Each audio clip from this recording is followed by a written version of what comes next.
Assalamualaikum warahmatullahi wabarakatuh. Puji dan puji syukur kita panjatkan kepada Allah Subhanahu wa taala karena atas kuasa dan karunia-Nya lah kita dapat berkumpul bersama-sama hari ini untuk senantiasa bersama-sama belajar. Sebelumnya izin memperkenalkan diri, nama saya Maharani Putri dengan NIM C1F020017. Di sini saya akan membawakan materi mengenai perlombaan dengan dosen pengampu Bapak Ridwan SAG MESY dan dengan mata kuliah Fikih Muamalah kelas R005 Ekonomi Islam. Memasuki materi yang pertama mengenai pengertian perlombaan. Perlombaan adalah kegiatan cabang olahraga untuk meningkatkan kemampuan atau prestasi kita dalam bentuk perlawanan tidak langsung tetapi searah tanpa adanya adegan kontak fisik seperti menjatuhkan atau menyerang lawan. Masing-masing peserta berada pada posisinya sendiri. Mengenai jenis-jenis perlombaan.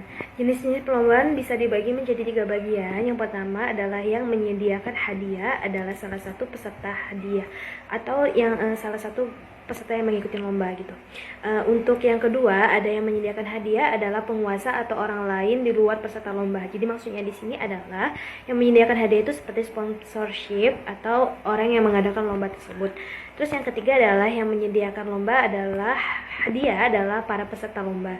Jadi di sini maksudnya masing-masing peserta lomba itu menyediakan hadiah dikumpulkan menjadi satu, terus siapa yang menang nanti akan mendapatkan hadiahnya. Tapi di poin yang ketiga ini tidak diperbolehkan karena mengandung unsur perjudian.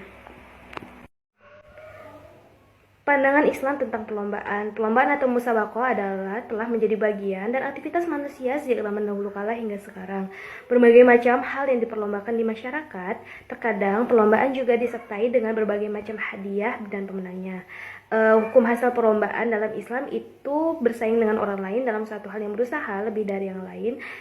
Dengan hukumnya itu boleh. Namun yang menjadi permasalahan di sini adalah ketika dalam lomba tersebut terdapat taruhan atau hadiah yang dilakukan oleh pemainnya atau penontonnya. Adapun sekedar lomba tanpa taruhan dan hadiah, hukumnya boleh karena perlombaan merupakan perkara muamalah. Kaidah fikih mengatakan hukum asal perkara muamalah adalah halal dan boleh. Namun ketika di perlombaan tersebut terdapat taruhan atau hadiahnya, itu yang tidak diperbolehkan karena mengandung unsur perjudian. Lomba yang diperbolehkan untuk mengambil hadiah adalah lomba yang membantu perang dalam rangka jihad atau fi sabilillah. Misalnya lomba memanah, lomba menembak, bela diri, balap kuda, balap unta, balap lari, renang, menyelam, dan semisalnya. Semua lomba ilmu syar'i seperti lomba hafalan Al-Quran, lomba tilawah Al-Quran, lomba hafalan hadis, dan semisalnya.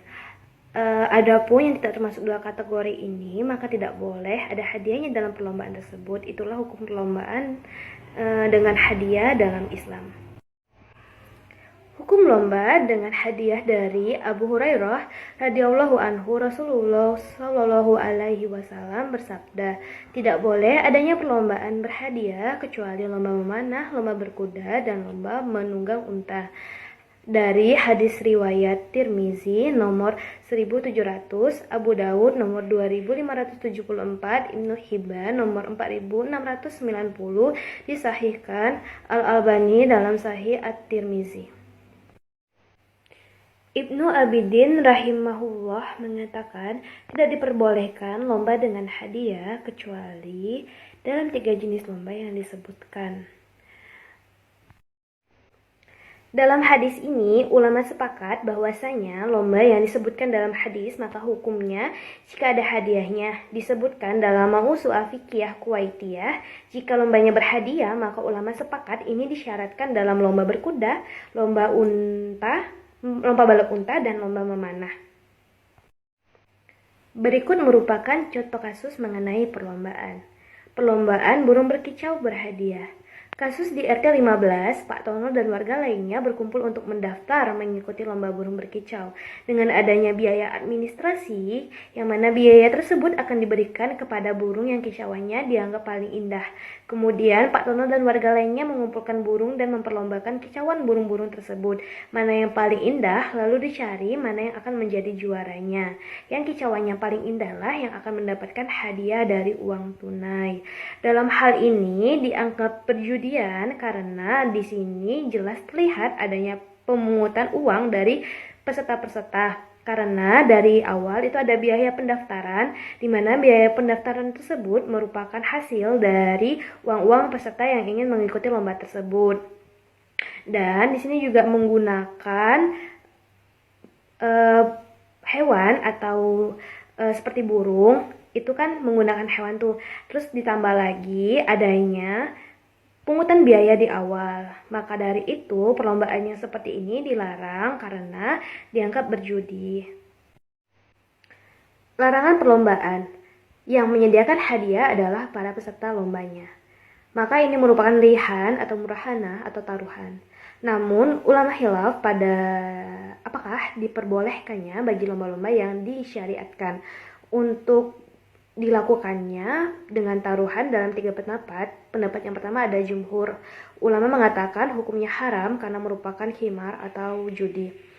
Pendapat kedua, sebagian ulama seperti Ibnul Qayyim mengatakan hukumnya boleh. Dan demikian juga dengan Syekhul Islam Ibnu Taimiyah.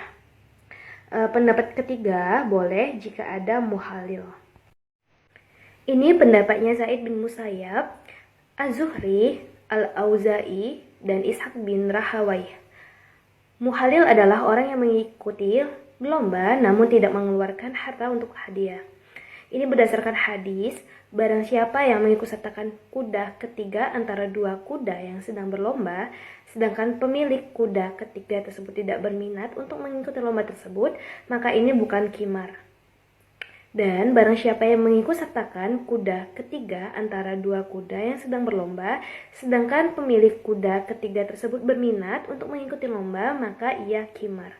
Hadis riwayat Abu Daud nomor 2579, Ibnu Majah nomor 572.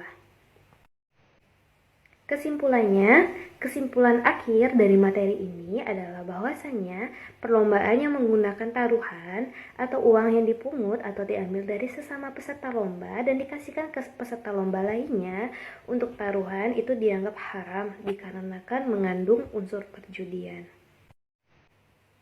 Sekian materi mengenai perlombaan. Saya mohon maaf apabila ada salah kata ataupun perbuatan dari diri saya, karena kesalahan tersebut datang dari diri saya sendiri dan kelebihan datang dari Allah Subhanahu wa Ta'ala. Semoga kita semua dapat memahami materi ini dengan baik. Terima kasih kepada yang telah menonton video ini. Saya akhiri. Wassalamualaikum warahmatullahi wabarakatuh.